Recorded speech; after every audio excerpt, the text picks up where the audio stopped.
payment, backed by the assets we pledge to forfeit should we fail to pay, is the only thing of real value involved in the transaction. To anyone who believes we will honor our pledge, that loan agreement or mortgage is now a portable, exchangeable, and saleable piece of paper. It's an IOU. It represents value and is therefore a form of money. This money the borrower exchanges for the bank's so-called loan. Now, a loan in the real world means that the lender must have something to lend. If you need a hammer, my loaning you a promise to provide a hammer I don't have won't be of much help. But in the artificial world of money, a bank's promise to pay money it doesn't have is allowed to be passed off as money, and we accept it as such.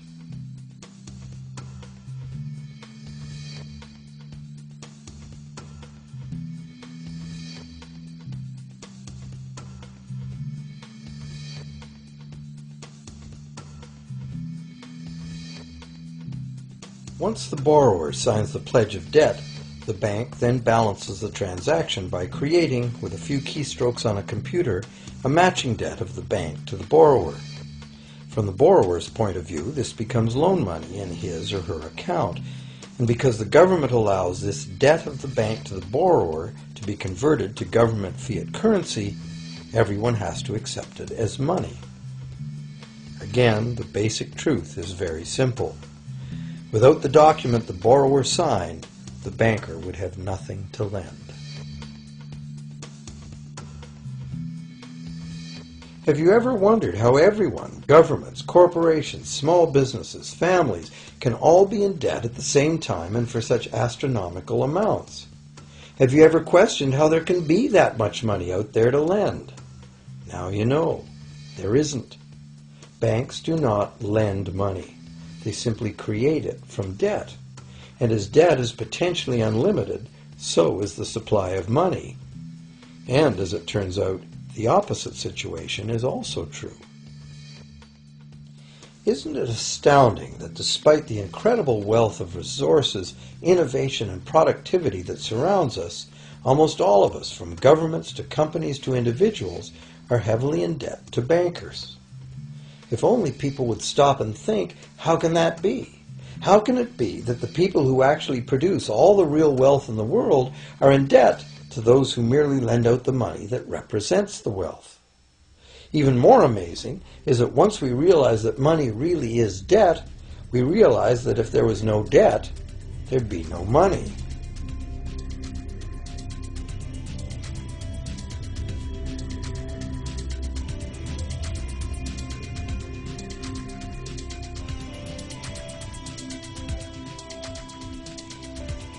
If this is news to you, you are not alone. Most people imagine that if all debts were paid off, the state of the economy would improve. It's certainly true on an individual level. Just as we have more money to spend when our loan payments are finished, we think that if everyone were out of debt, there would be more money to spend in general. But the truth is the exact opposite.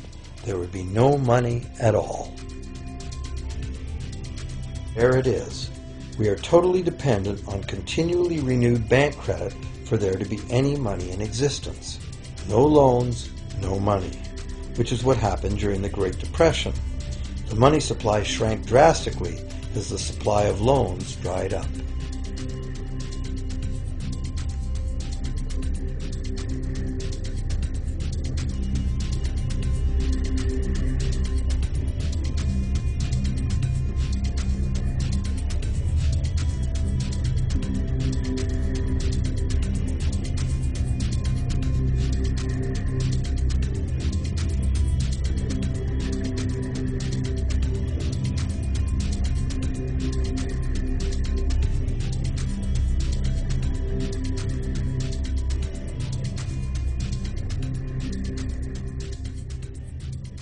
And that's not all. Banks create only the amount of the principal. They don't create the money to pay the interest. Where is that supposed to come from? The only place borrowers can go to obtain the money to pay interest is the general economy's overall money supply. But almost all that overall money supply has been created exactly the same way, as bank credit that has to be paid back with more than was created.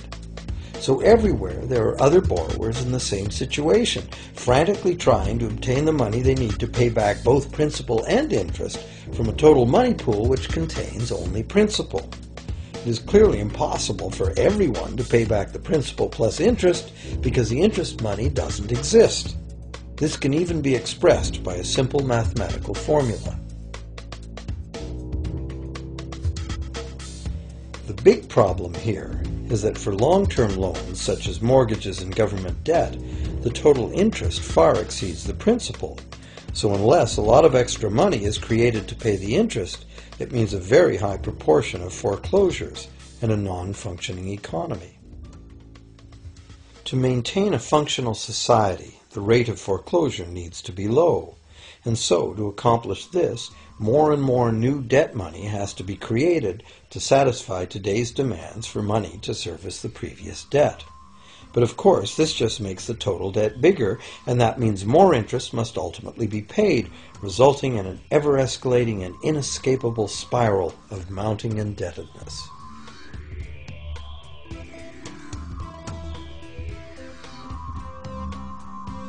It is only the time lag between money's creation as new loans and its repayment that keeps the overall shortage of money from catching up and bankrupting the entire system. However, as the bank's insatiable credit monster gets bigger and bigger, the need to create more and more debt money to feed it becomes increasingly urgent. Why are interest rates so low? Why do we get unsolicited credit cards in the mail? Why is the U.S. government spending faster than ever? Could it be to stave off collapse of the entire monetary system? A rational person has to ask, can this really go on forever? Isn't a collapse inevitable?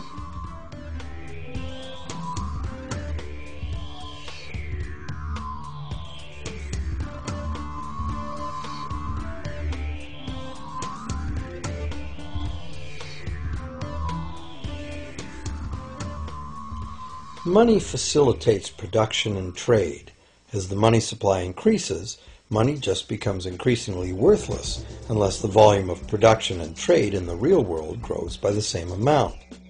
Add to this the realization that when we hear that the economy is growing at 3% per year, it sounds like a constant rate, but it's not. This year's 3% represents more real goods and services than last year's 3% because it's 3% of the new total. Instead of a straight line, as is naturally visualized from the words, it is really an exponential curve getting steeper and steeper. The problem, of course, is that perpetual growth of the real economy requires perpetually escalating use of real-world resources and energy. More and more stuff has to go from natural resource to garbage every year, forever, just to keep this system from collapsing.